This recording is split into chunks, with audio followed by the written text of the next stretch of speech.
Hello दोस्तों, flat wisely में आप सभी का स्वागत है। हमने मैथ्स का चैप्टर 1 कंप्लीट किया है, ज्योमेट्री का, और उसकी टेस्ट सीरीज़ भी। आज हम कंटिन्यू कर रहे हैं चैप्टर 2, जो कि हमारा होगा शेप्स एंड स्पैटियल अंडरस्टैंडिंग।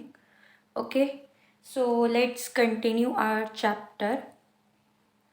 इसमें हमें पढ़ना है शेप्स के बारे में। तो हम सबसे पहले जो शेप्स के बारे में देखेंगे वो हम देखेंगे डायमेंशनल शेप्स के बारे में। Dimensional shapes, alright. तो ये जो डायमेंशनल शेप्स है ये हमारे पास दो टाइप की होती है। एक हमारे पास होती है 2D शेप्स और एक हमारे पास होती है 3D शेप्स। जो ये 2D शेप्स होती हैं इसको फिर आप लिख सकते हो कि इसकी फुल फॉर्म है 2 डायमेंशनल शेप्स। अभी नीचे हम अच्छे से करेंगे विद एग्जांपल्स कि ये क्या है या इन्हें 2D और 3D क्यों कहा जाता है। एंड 3D को हम कहते हैं 3 डायमेंशनल शेप्स। ओके, तो अब सबसे पहले आते हैं हम 2 डायमेंशनल पे।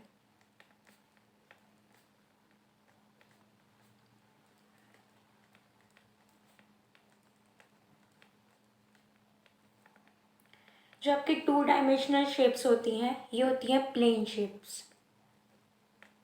प्लेन शेप्स का मतलब है जैसे कि मान लो ये पेपर है जिसके ऊपर मैं अभी लिख रही हूँ, इसके ऊपर मैंने ये कोई भी शेप बना दी। ओके, तो ये हो गई आपकी 2D शेप्स। यानी कि 2 डायमेंशनल शेप्स वो होती हैं जिसकी आपकी होती है विच हैव 2 मेजरमेंट्स। एंड वो मेजरमेंट्स किस में होनी चाहिए आपकी? वो होनी चाहिए आपकी मेजरमेंट्स लेंथ और ब्रेड्थ में, which have 2 measurements such that length and breadth. 2 dimensional shapes आपकी होती हैं जिसमें कि आपके 2 मेजरमेंट्स होंगे सिर्फ, जो कि होगी या तो सिर्फ लेंथ या फिर ब्रेड्थ। ओके, अब आते हैं 3 डायमेंशनल शेप्स पे।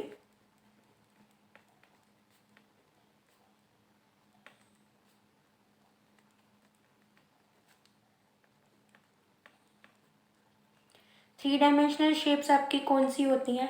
ये होती हैं आपकी सॉलिड शेप्स। सॉलिड शेप्स को हम कहते हैं 3 डायमेंशनल। इन्हें हम 3 डायमेंशनल क्यों कहते हैं? क्योंकि इनकी क्या होती है, 3 मेजरमेंट्स होती हैं। एंड वो 3 मेजरमेंट्स कौन कौन सी होती हैं? वो होती है आपकी length, breadth and height, which have 3 measurements, 3 measurements such that length, आपकी ब्रेड्थ एंड हाइट। और अगर आप हाइट ना कहो तो हाइट के बजाय हो सकती है कि लेंथ हो, ब्रेड्थ हो और साथ में डेप्थ भी हो। तो हाइट या डेप्थ की जगह पे कुछ भी हो सकता है। जिन शेप्स के पास आपकी लेंथ है, ब्रेड्थ है और आपकी हाइट या डेप्थ है उन्हें हम कहेंगे 3 डायमेंशनल शेप्स। और ये इसका एग्जांपल देख लो, जैसे कि ये हो गई, ये एक बेसबॉल है। ओके, तो ये हो गया एक स्फेयर, इसको हम स्फेयर कहेंगे। या फिर जैसे कि आप मान लो ये एक ब्रिक है। ओके, या फिर आप इसको एक बॉक्स कह लो, क्यूबॉइडल बॉक्स। तो ये क्या हो गया आपका 3 डायमेंशनल शेप्स। अब हम इसके एग्जाम्पल देख लेते हैं। तो एग्जाम्पल में देखते हैं 2 डायमेंशनल में क्या है।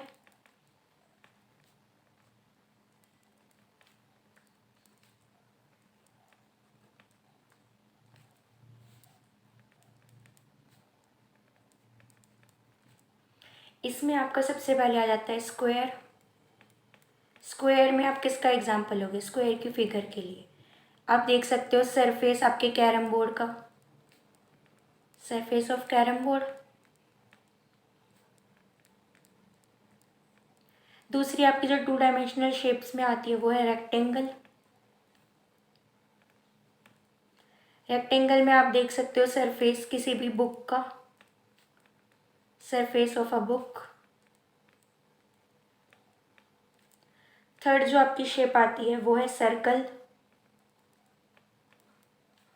सर्कल में आपका हो जाएगा surface of a CD, compact disc. आप देखते हो सीडी को बिल्कुल सर्कुलर रहती है।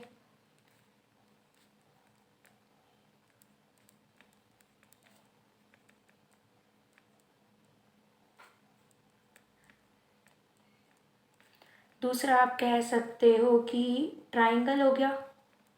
ट्राइंगल आपने देखा होगा कि कई बार ट्रैफिक सिग्नल्स जो होते हैं वो किसके ऊपर, उनका जो सरफेस होता है साइन पोस्ट्स का ट्रैफिक सिग्नल्स में, तो वो कैसा बना हुआ होता है, ट्राइंगल बना हुआ होता है। जैसे कि मैं आपको एक एग्जांपल यहाँ पे बना कर दिखा दूँ कि ये सर्कल बना हुआ है, यहाँ पे ये सर्कुलर में पी लिखा हुआ है, डैट मीन्स कि यहाँ पे पार्किंग अलाउड है। और अगर यहाँ पे ये क्रॉस बन जाएगा ऐसे, तो डैट मीन्स कि यहाँ पे पार्किंग अलाउड नहीं है। तो ये किसके अंदर है, ये है ट्रायंगल के अंदर। ओके, तो ये तो थी आपकी 2 डायमेंशनल शेप्स के एग्जाम्पल। अब हम आते हैं 3 डायमेंशनल शेप्स के एग्जाम्पल पे। 3 डायमेंशनल शेप्स एग्जाम्पल। सो अगर हम 3 डायमेंशनल शेप्स की बात करें एग्जाम्पल में, तो सबसे पहले हमारा आता है क्यूब। क्यूब में आप देख सकते हो डाइस। खेले हो गया आप बचपन में लूडो खेले हो तो उसमें डेफिनेटली आपने डाइस खेला हो, या फिर आप स्नेक एंड लैडर्स खेले हो तो उसमें आपने डाइस का यूज़ किया है। नेक्स्ट हमारा आ जाता है क्यूबॉइड। क्यूबॉइड के लिए आप कोई भी ईंट देख सकते हो, ब्रिक्स तो आपने देखी है, बॉक्सेस देख सकते हो, तो ये किसका एग्जाम्पल है, क्यूबॉइड का। नेक्स्ट आपकी जो 3 डायमेंशनल शेप आती है वो होती है स्फेयर। ओ मैंने स्पेलिंग गलत लिख दी, स्फेयर। तो स्फेयर में आपने देखा होगा, स्फेयर में एग्जाम्पल ले लो आप किसी भी बॉल का, या फिर आपने मार्बल्स देखे होंगे आपने सर्कुलर फॉर्म में, तो वो एग्जाम्पल हो गए स्फेयर का। नेक्स्ट आपका जो आता है वो है सिलेंडर। सिलेंडर में आप एग्जाम्पल ले सकते हो ट्यूबलाइट का, घर में जो बड़ी वाली ट्यूबलाइट्स होती हैं, राइट। ग्लास का ले लो, सिलेंडर है वो भी, या फिर आप वाटर बॉटल कह सकते हो। नेक्स्ट जो आपका आता है वो आता है कोन। कोन आपने देखा होगा, आइसक्रीम का कोन देखा है, तो उसकी शेप होती है आपकी कोन की, ice cream cone.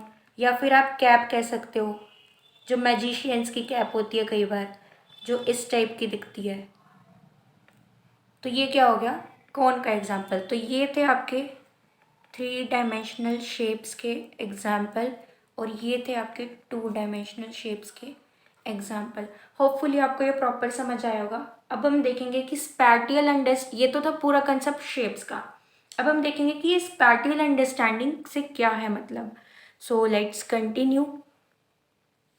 Spatial understanding concept में आपको बस ये समझाना चाह रहे हैं कि जो आप शेप्स देखते हो वो बड़ी होती हैं, छोटी होती हैं, दूर है, पास है, एंड उसके फेसेस, एजेस, वर्टिसेस, ये सब क्या है। एंड इसमें एक नया कंसेप्ट भी आएगा आपका पॉलीहेड्रन्स का।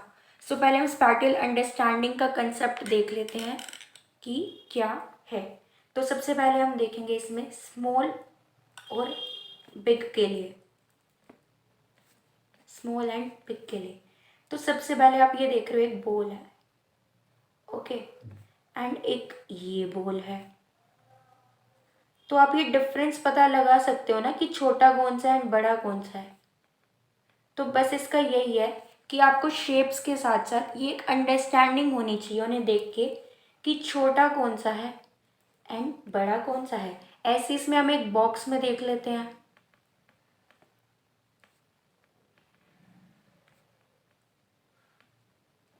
ये एक बॉक्स दिया हुआ है आपको और एक ये बॉक्स दिया हुआ है, तो आप इससे पता लगा सकते हो कि स्मॉल और बिग कौन सा है। ये आपका स्मॉल वन है एंड ये आपका बिग वन है। ऐसे इधर ये आपकी बॉल स्मॉल थी और ये वाली बिग डी, तो डैट मीन्स आपको क्या है, स्पाटियल अंडरस्टैंडिंग है, आपको उस कंसेप्ट, आपको पता है कि छोटा और बड़ा में क्या फ़र्क होता है। तो स्पाटियल अंडरस्टैंडिंग का मतलब ही यही है कि आपको पता हो कि चीज़ें छोटी कौन सी हैं एंड बड़ी कौन सी हैं। नेक्स्ट इसमें हम देख लेते हैं स्मॉलेस्ट का और बिगेस्ट का। Smallest one and biggest one का देखते हैं। तो आप इधर देखो कि ये एक ब्रिक है, ये उससे भी बड़ी ब्रिक है, एंड देन एक सबसे बड़ी ब्रिक है।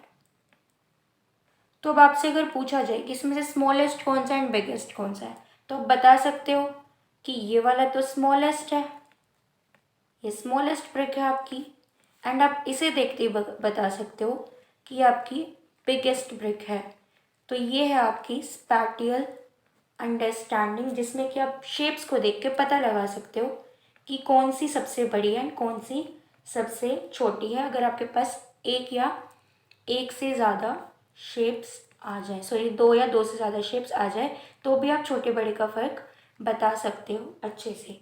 नेक्स्ट हमारी आती है इन एंड आउट। तो इन एंड आउट में अगर हम देखें तो ये आपके पास एक ट्रायंगल है जिसमें कि एक सर्कल है, इस सर्कल के अंदर एक पॉइंट है और एक इस सर्कल के बाहर पॉइंट है। तो अब आप इससे इन एंड आउट में क्या बता सकते हो कि सर्कल क्या है, ट्रायंगल के इनसाइड में है, सर्कल क्या है, इनसाइड में है, एंड ये जो बी पॉइंट है, ये बी पॉइंट क्या है, आउटसाइड ऑफ द सर्कल है, आउटसाइड ऑफ द सर्कल। तो हमने ये देखा कि जो बी पॉइंट है वो सर्कल के तो आउटसाइड में है, लेकिन ये ट्रायंगल के तो इनसाइड में है ना। तो हम इसको क्या लिख सकते हैं कि B point outside of the circle but inside of the triangle. That means आपको इनसाइड और आउटसाइड की भी अच्छे से अंडरस्टैंडिंग है। कौन सी अंडरस्टैंडिंग है, स्पैटियल अंडरस्टैंडिंग है, कि आपको पता है कि जो पॉइंट है वो अंदर है या बाहर है, डैट मीन्स इनसाइड है या आउटसाइड है। उसके बाद जो आपका कंसेप्ट आता है वो आता है आपका नियर एंड फार का।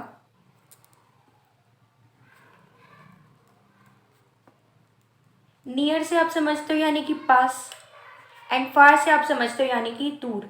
तो ये एक बॉल है, ऑलराइट, और एक ये पर्सन है, ये पर्सन खड़ा है, एंड ये एक बॉक्स है,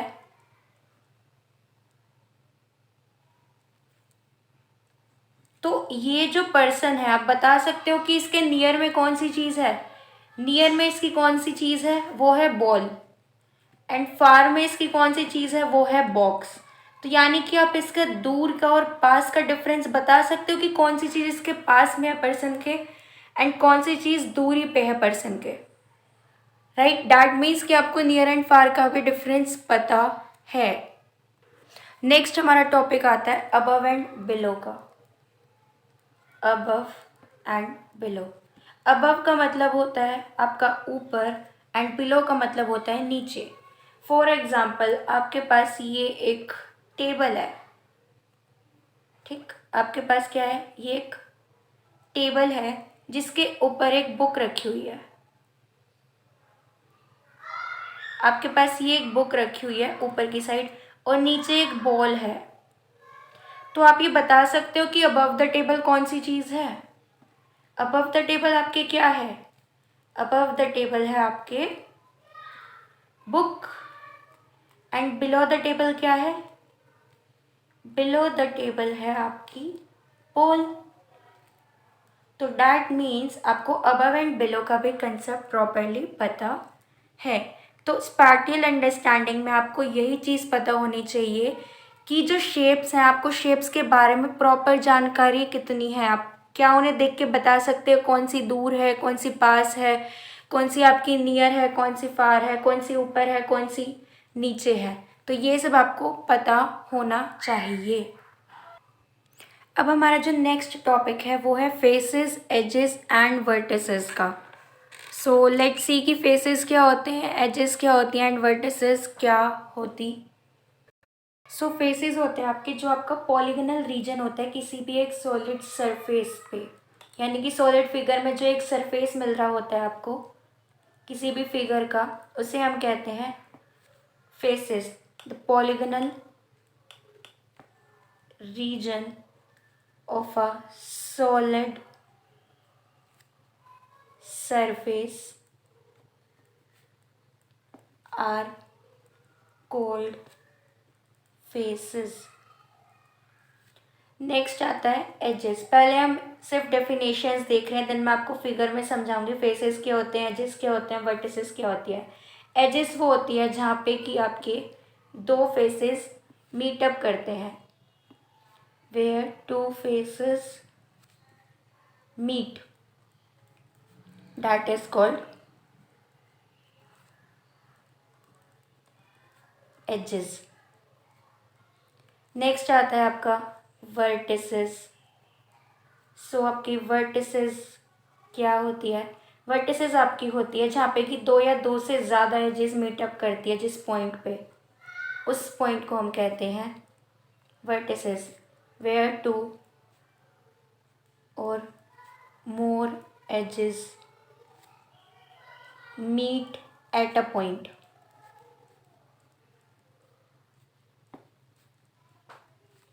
इज कॉल्ड वर्टिसेस। तो अब हम बात करते हैं कि ये कैसे है, मतलब फेसेस, एजेस, वर्टिसेस हमने डेफिनेशंस पढ़ ली। तो अब देखो ये आपकी एक फिगर है,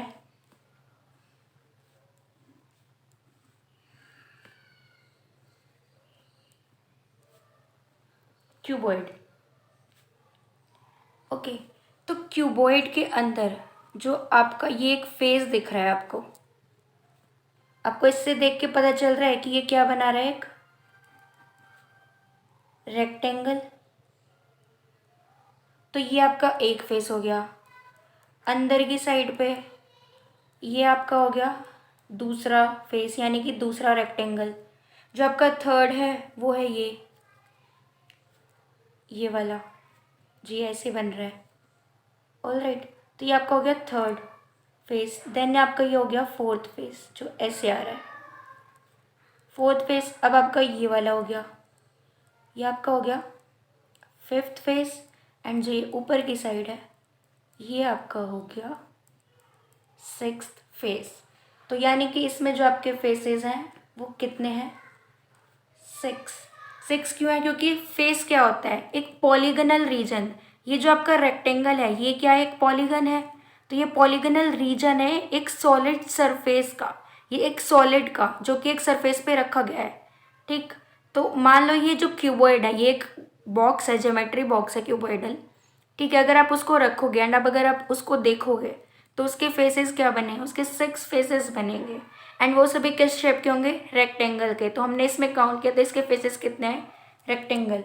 अब हम देखेंगे इसकी एजेस कितनी है। So let's count the edges. Edges आपकी है लाइनिंग, जो ये लाइंस हैं। ठीक है, तो 1 2 3 4 5 6 7 8 9 10 11 12। तो इसकी एजेस कितनी हुई आपकी, 12 एजेस हुई। इसकी 12 एजेस है। मतलब जो ये फेसेस है ना, इनकी जो लास्ट की लाइन है, यानी कि मान लो आपका ये चीज़ आ रही है, देन ये चीज़ आ रही है, ऐसे आ रही है ना। तो ये वाली जो एजेस मीटअप कर रही है ना, ये दो फेसेस की एजेस मीटअप कर रही हैं, जहाँ पे कि एक लाइन मीटअप कर रही है, उसे हम क्या कह रहे हैं, एजेस कह रहे हैं। तो अगर हम ऐसे काउंट करें तो ये टोटल एजेस हैं 12।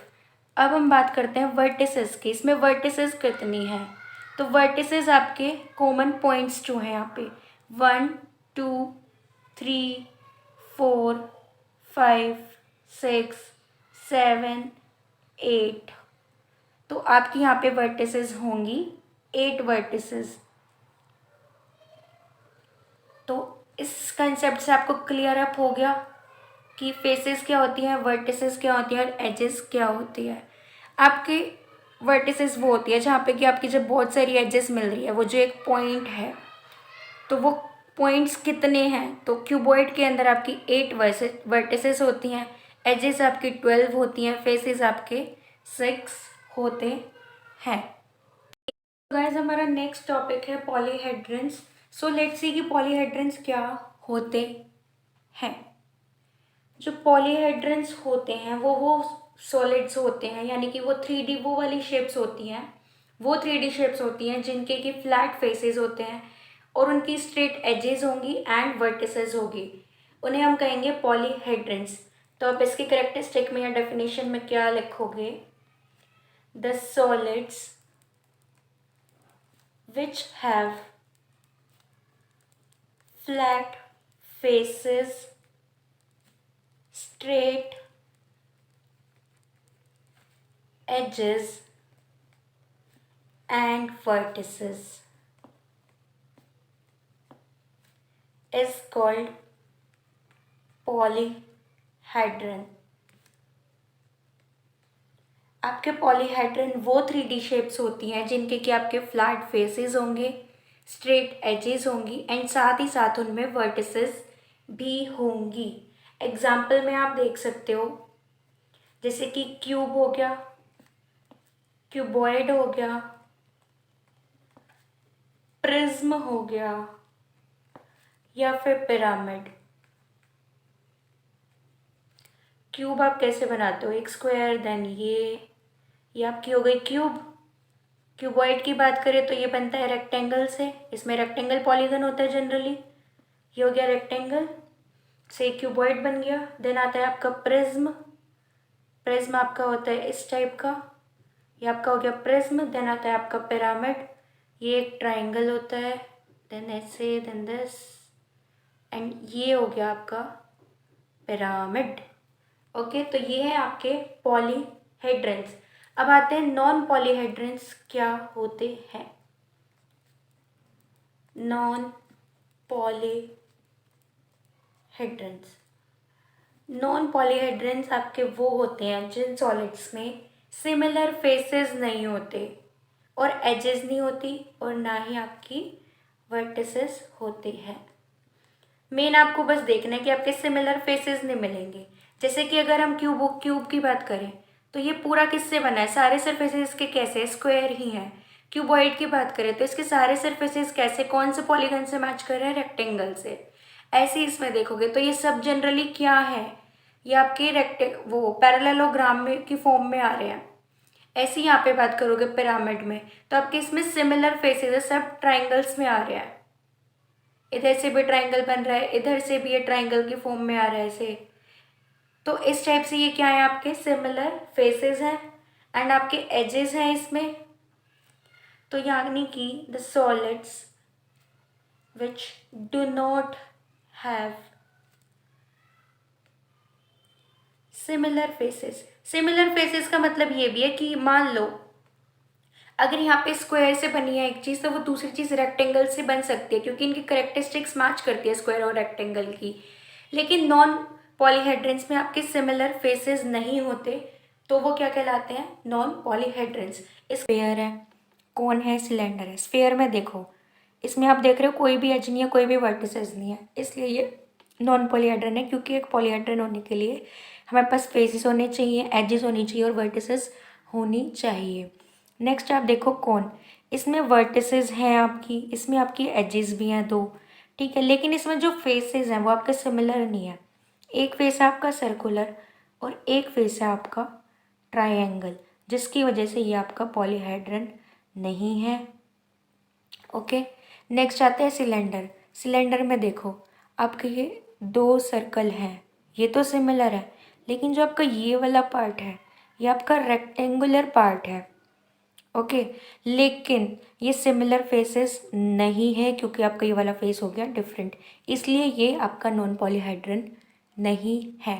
तो नॉन पॉलीहेड्रन के सिमिलर फेसेस नहीं होते, ये चीज़ याद रखनी है। एंड जिस पॉलीहेड्रन में आपकी एजेस नहीं है, वर्टिसेस नहीं है, वो भी आपका नॉन पॉलीहेड्रन कहलाएगा। इसमें जो हमारा नेक्स्ट टॉपिक आता है वो है आपका कन्वेक्स पॉलीहेड्रन्स कौन से होते हैं। सो लेट्स सी कि आपके कन्वेक्स पॉलीहेड्रन्स कौन से हैं। ये मोस्ट इम्पॉर्टेंट टॉपिक है बिकॉज इससे क्वेश्चन पूछ लेते हैं एंड कई बार हमें नहीं पता चलता कि यहाँ पे कन्वेक्स या फिर नॉन पॉलीहेड्रन या पॉलीहेड्रन से ये क्या कहना चाह रहे हैं। तो पहले हम इसकी डेफिनेशन लिखेंगे। If the line segment joining any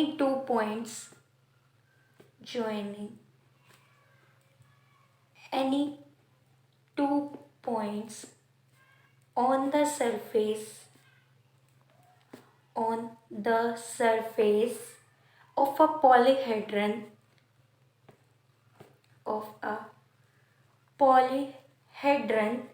entirely lies inside or on the polygon,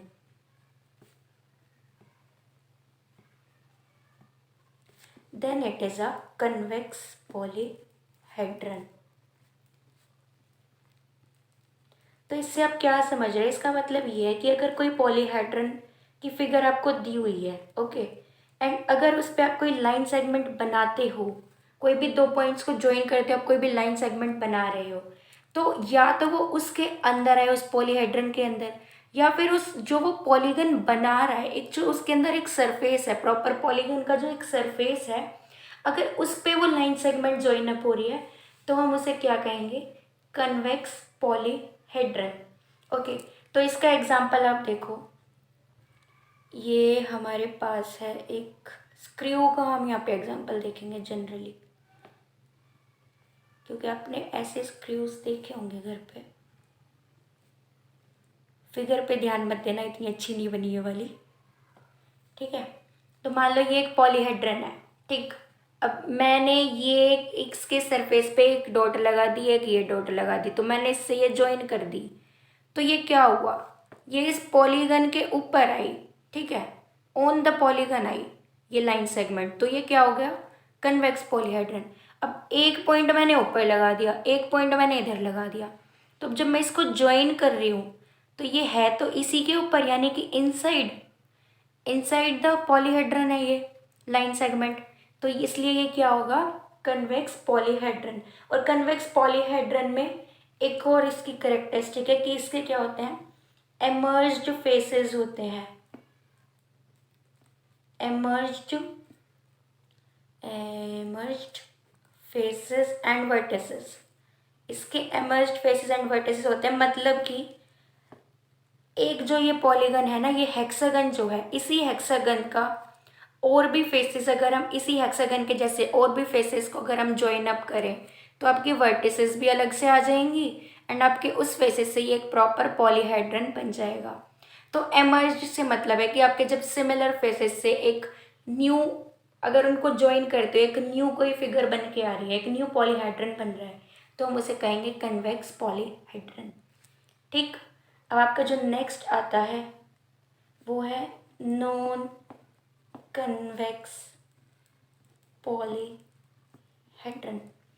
तो नॉन कन्वेक्स पॉलीहेड्रन से अब समझ जाओ कि अगर इसमें एक लाइन सेगमेंट इसके ऊपर आ रही है या अंदर आ रही है तो वो कन्वेक्स है।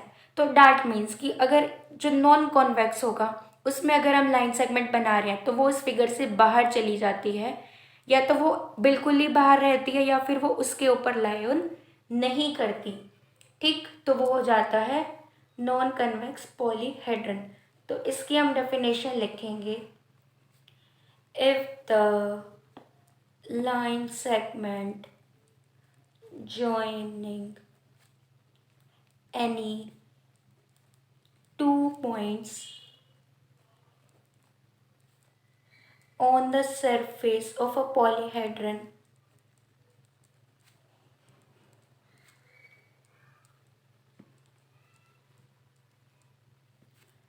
do not lies inside or on the polyhedron या फिर और on the polygon, then it is a non convex polyhedron, यानी कि वो फिर नॉन कन्वेक्स पॉलीहेड्रन होगा। एंड इसकी एक और ये है कि इसके ये जो फेसेस और वर्टिसेस होते हैं इनको हम श्रिवल्ड फेसेस कहते हैं। श्रिवल्ड फेसेस एंड वर्टिसेस मतलब कि ये कंप्लीट नहीं होते।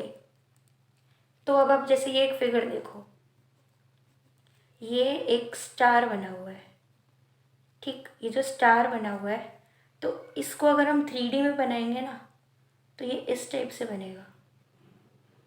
मतलब ये वाला जो सरफेस होगा इसमें ये खाली रह जाएगा। तो ये जो खाली सरफेस होगा इसको मैं शेड अप कर रही हूँ ताकि आपको इजीली समझ आ सके कि मैं कहना क्या चाह रही हूँ।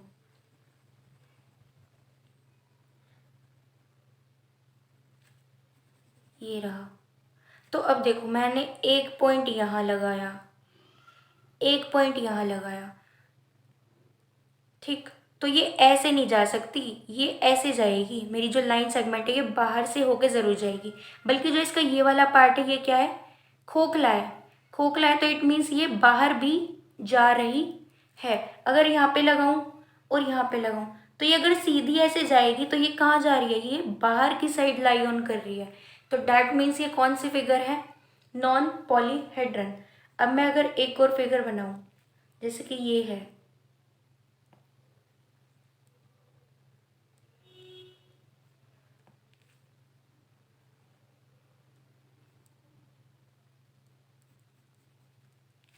तो ये यहाँ से खोखली है एंड यहाँ से खोखली है और ये इधर से भी खोखली सी है। तो ये देख लो कि ना एक काइंडा ये कुछ टूल है, होता है ये जो मैंने अभी फिगर बनाई है, ठीक।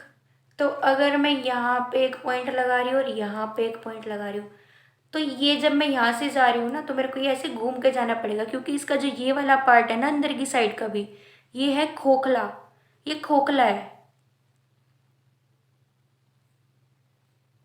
आप इसको वो वाला समझ सकते हो जैसे कि जो जिम में आप डंबल्स उठाते हो, राइट। तो ये ऐसे होता है, देन यहाँ पे ये एक पाइप है तो फिर ये ऐसे है।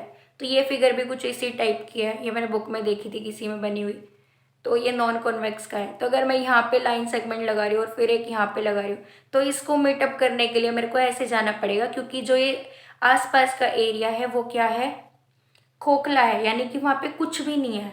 तो डैट्स वाई ये क्या हो जाएगा, एक नॉन कन्वेक्स पॉलीहेड्रन। एंड इसी वजह से इसके श्रिवल्ड फेसेस होते हैं बिकॉज इसका कुछ पार्ट खाली रहता है एंड इसका कुछ पार्ट होता है जो कि बिल्कुल सही है, मतलब जो बिल्कुल भरा हुआ है। नेक्स्ट जो हमारा आता है, ये हमारा लास्ट टॉपिक है इस चैप्टर का, वो है रेगुलर पॉलीहेड्रन। ये तो मोस्ट मोस्ट मोस्ट इम्पॉर्टेंट है बिकॉज इससे तो डायरेक्ट क्वेश्चन आ जाता है क्योंकि इसमें करेक्टरिस्टिक पूछ लेते हैं रेगुलर पॉलीहेड्रन की। पॉलीहेड्रन क्या होता है, ये होता है if a polygon hadron is made up of regular polygon. अगर जो पॉलीहेड्रन बना हुआ है वो रेगुलर पॉलीगन से बना है and same number of faces meet at each vertex, और उसके जो फेसेस का नंबर है वो सेम है और वो मीटअप कर रहा है वर्टिक्सेस पे, तो वो क्या है, एक रेगुलर पॉलीहेड्रन है। यहाँ पे रेगुलर पॉलीगन का क्या मतलब, जैसे कि ये क्यूबॉइड है, ये पॉलीहेड्रन है, तो इसमें ये जो फेसेस हैं ये रेक्टेंगल है सभी के सभी, राइट। तो ये सभी क्या है, रेक्टेंगल है, जिसकी वजह से इसको क्या कहा गया है, पॉलीहेड्रन, क्योंकि इसके सभी फेसेस सिमिलर है, कोई भी डिफरेंट नहीं है। और इसमें क्या होता है, इट्स फेसेस आर कॉन्ग्रुएंट। जो इसके ये फेसेस हैं, अगर ये पूरा फेस का एरिया आपका 60 सेंटीमीटर स्क्वायर है तो ये जो इस साइड पे फेस बना हुआ है रेक्टेंगल शेप में, इसका एरिया भी आपका 60 सेंटीमीटर स्क्वायर ही होगा। इवन दिस वन ऑल्सो, क्योंकि ये सभी फेसेस आपस में इक्वल होते हैं, यानी कि कॉन्ग्रुएंट होते हैं। और ये जो फेसेस हैं ये सभी कहाँ पे मीटअप कर रहे हैं, किसी ना किसी वर्टेक्स पे ये मिल रहे हैं, सभी के सभी फेसेस, इसलिए ये क्या है, एक रेगुलर पॉलीहेड्रन है। अगर ये एरिया का पेरीमीटर मेरा 30 सेंटीमीटर है तो ये जो मेरा होगा रेक्टेंगल, ये वाला रेक्टेंगल, इसका पेरीमीटर भी मेरा 30 सेंटीमीटर ही होगा। इवन इस वाले रेक्टेंगल का भी पेरीमीटर मेरा 30 सेंटीमीटर होगा। तो ये क्या है, रेगुलर पॉलीहेड्रन। रेगुलर पॉलीहेड्रन होते हैं जिसमें कि हम एक रेगुलर पॉलीगन यूज़ कर रहे हैं, मतलब कि एक फिक्स सरफेस का यूज़ किया है। तो हमने यहाँ पे एक रेक्टेंगल पॉलीगन का यूज़ कर रहे हैं ऐसे। एंड इस टाइप से हमने क्या कर रहे हैं, ये हम सभी रेक्टेंगल का यूज़ कर रहे हैं, तो इसलिए ये क्या है, एक रेगुलर पॉलीहेड्रन। सो यहाँ पे हमारी ये वीडियो फिनिश होती है। होप सो आपको पसंद आई होगी। पसंद आई है तो लाइक कर दो, सब्सक्राइब कर दो एंड शेयर कर दो।